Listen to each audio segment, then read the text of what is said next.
Hey!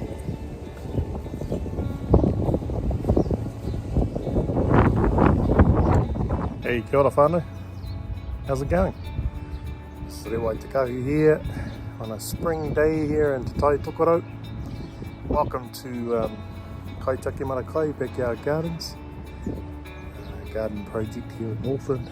We're seeking to encourage whānau about growing their own food and also providing kai in our local community, food security, sustainability, using indigenous practices of huaparekore as a way of developing our kai. And we know it's not sprayed or have any tampering with in its DNA and its whakapapa. And you would have seen earlier,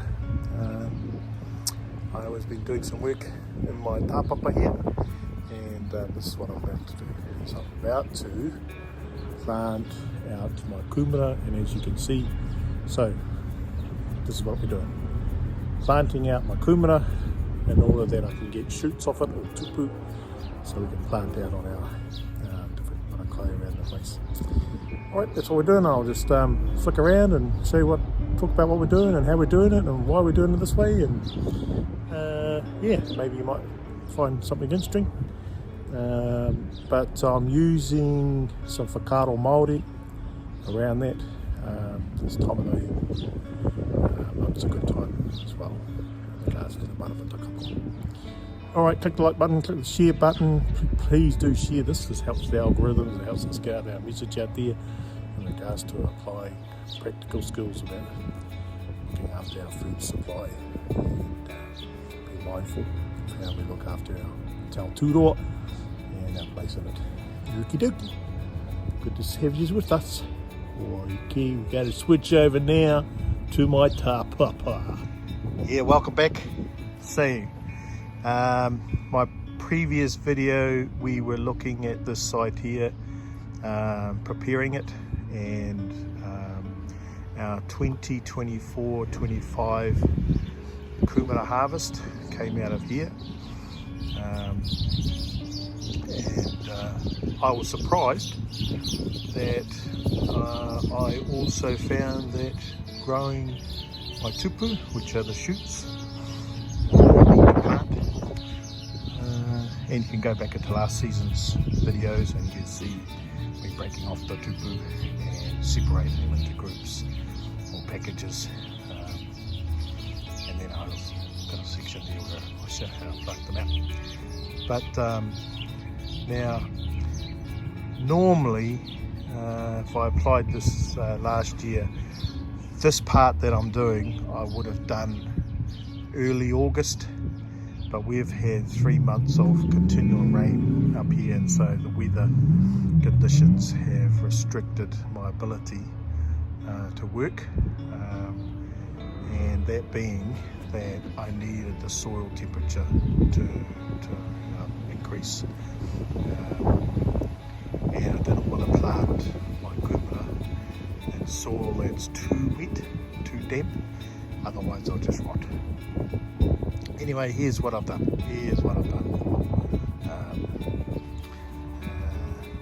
My Tāpapa. So a Tāpapa is a space or a location or a bed that you've set aside for the purpose of growing kumara shoots or sweet potato shoots. And I've done a couple of things here. It's only my second or third year that I'm doing this, and so I'm learning as I go, and I adjust to those lessons. The first thing is you find your site. And this site here, as you can see, it gets a lot of sun. The downfall for this site is we get the southeasterly winds, or the winds coming from the west here, southwest. They're coming from that area, and so it blows through. One of the things I learned last year is it gets through, and it takes a little while for the shoots to come through. As an example, here's one that we have saved, and can see that little, sorry, is it that one there, sorry, the green leaf that's coming off, that'll eventually become a shoot, which Māori call tupu, and that'll be the thing that'll eventually grow. So to deal with that, I've put kōhatu around my bed. That helps warm up, because obviously the sun goes on and it helps warm up the soil. This year I've put a wind cloth up, and I'm also going to, at the end of it, I've got a small tunnel, plastic tunnel I'm going to lay over the top, and effectively kind of creating a bit of a greenhouse effect, or a tunnel in here where the temperature is warmer in there than outside.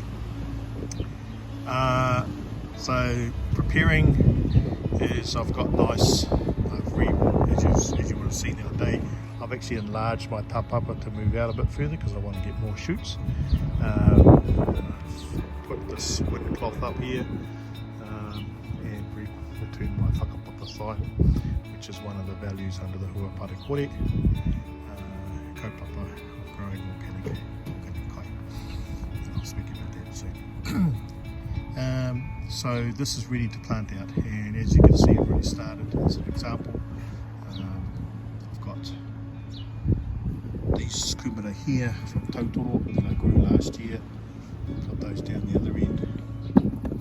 Those are the ones that I hang over from last year that I grew on the bed just behind me, and I'm going to take some of these ones, which were ones that I took out from here, just as experience. I have three kind of areas of where I've got different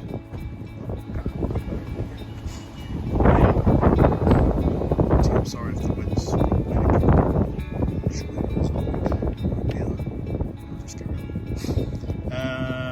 the other part around the preparation of my Tāpapa, so I've done the soil, cleaned it up, I've added some more compost in there, put a windbreak up, and I'm going to put a dome,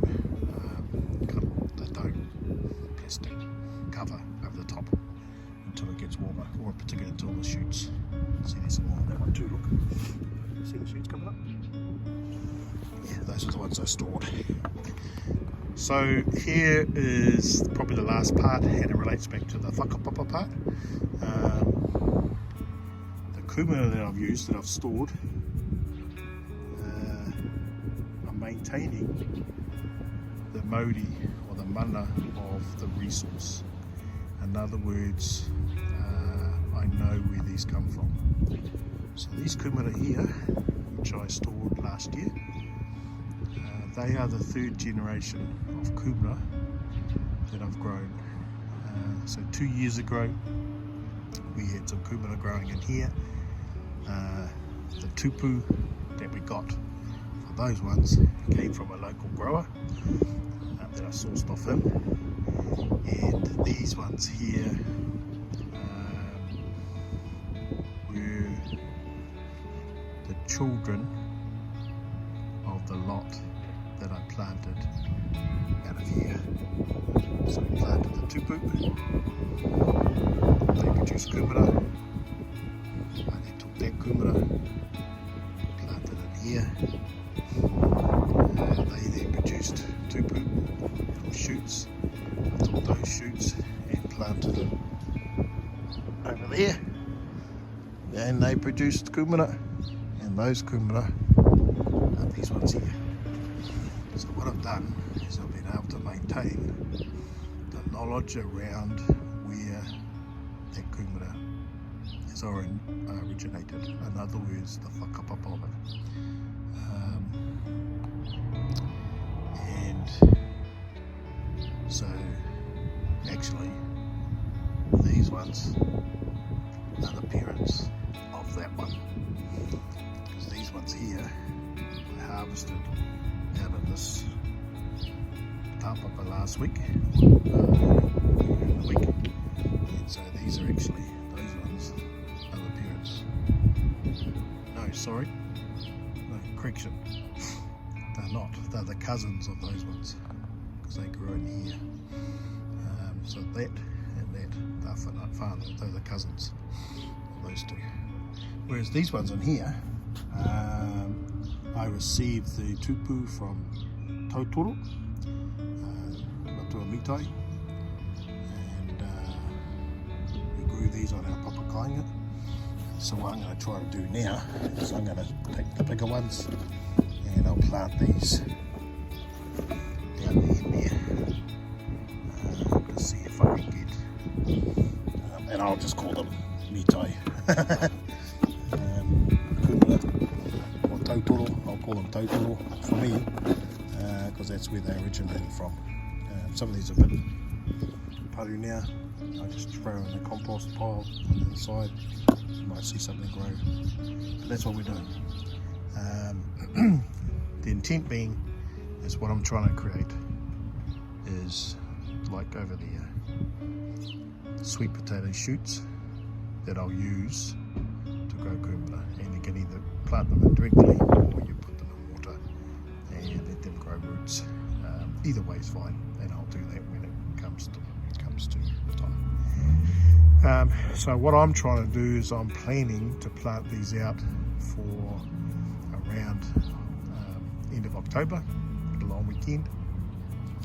Now the issue has been we're not going to get there, so these will probably be a November, early December harvest for my sweet potato shoots. So things are delayed a little bit, but ideally you want to do this in August so that you can harvest your shoots and plant them out that Labour weekend, and then from 5 to 6 months after that, then you'll be harvesting your kumbara. Kapai. If you've got any questions, just drop them down into the comment section. If you've got other ideas, things that are helpful, but I want to encourage your farm to get out there.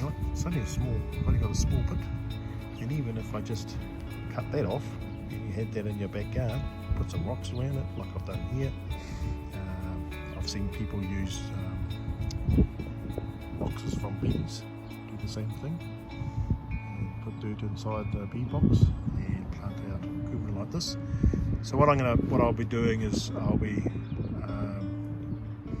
because it's nice and soft, I'll be planting them in a bit and go further down, put a bit of dirt around them, give it a little bit of water, and then I'll put the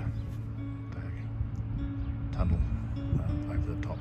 So I'll actually have a little bit exposed, the top there, so the shoots can go through. I won't be planting them all the way in, I'll just have them up a little bit. Okay, well I'll lay them out, set them up, take a couple of photos, then I'll come back at the end and show you what we've done. Right then, God bless you. Hey, if you're not subscribed, jump on with us. And if you're liking what you've heard so far, click the like button. And if you might think that could be helpful for others that are doing this around the place in our backyards, share it on. Thanks, appreciate it. Take on. Hey, welcome back. Here it goes. I pushed these a bit deeper, and I'll probably get some of my compost stuff, and I'll cover them to look a little bit, just enough to have the tops come up, like those ones down there. So those are my Tautoro kumbara. These are the ones that are stored, and the ones in the middle I've just pulled up out of this garden last week. Yeah, that's as simple as it is. I planted them east-west, Tokaro, Kairāwhiti. As I'm growing, so they grow up rather this way. And as you can see, the sun, if you were here and you were putting them in, you actually feel the soil's actually quite warm. It's a nice little bit of a heat trap to encourage that. That's what I'm looking for. Those will grow up, and I'll probably have them to about so high. And some will actually have roots start growing off them. I'll just pull it off and then put that in water, and you'll see roots grow off it. And then they're plantable. So the last part now is I will put a bit of soil on, compost, and I'm probably going to do seedling mix. I'll just do a light covering, give it a bit of water, and then put my plastic dome covering at the top, just to create a bit of a glass, a warm glass house type of feature. So I don't want it to rot. I do want it to grow. Okay, that's a brush. Alrighty, that's pretty simple, and looks lovely. Okay.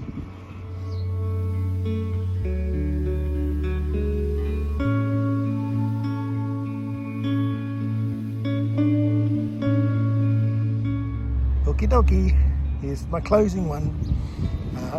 So I put some of my seedling mix on top, and you just see how I've left a little bit, because I've already got some coming through there and on that one over there, and then I'll put this on top to effectively increase the temperature inside, so it becomes like a little bit of a greenhouse.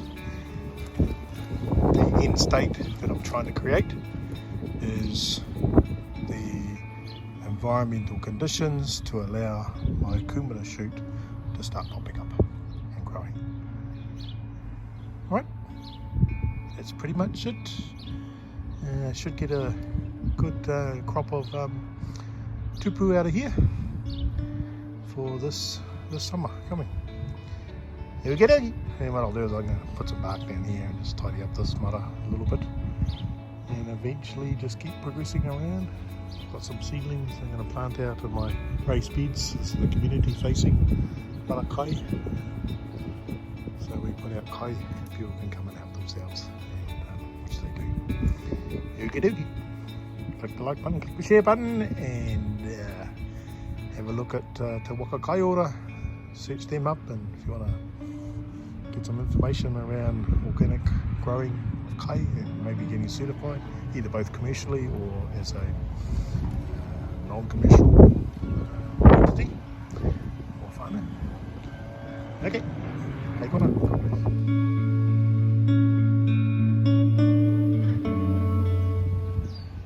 Last one, finished. Kōti te mahi on my tāpapa. There it is. A little tunnel in order to create a nice warm environment. Problems I'm going to contend with is the wind, the environment. So I've chucked some rocks at the other end, pushed it down. That's it. That's my Tāpapa done this year. And now I just wait for my tupu to grow, my sweet potato shoots to grow. Okay, ka pai tēnā. Happy days. Love God and serve Him. Yeah. Challenging days ahead.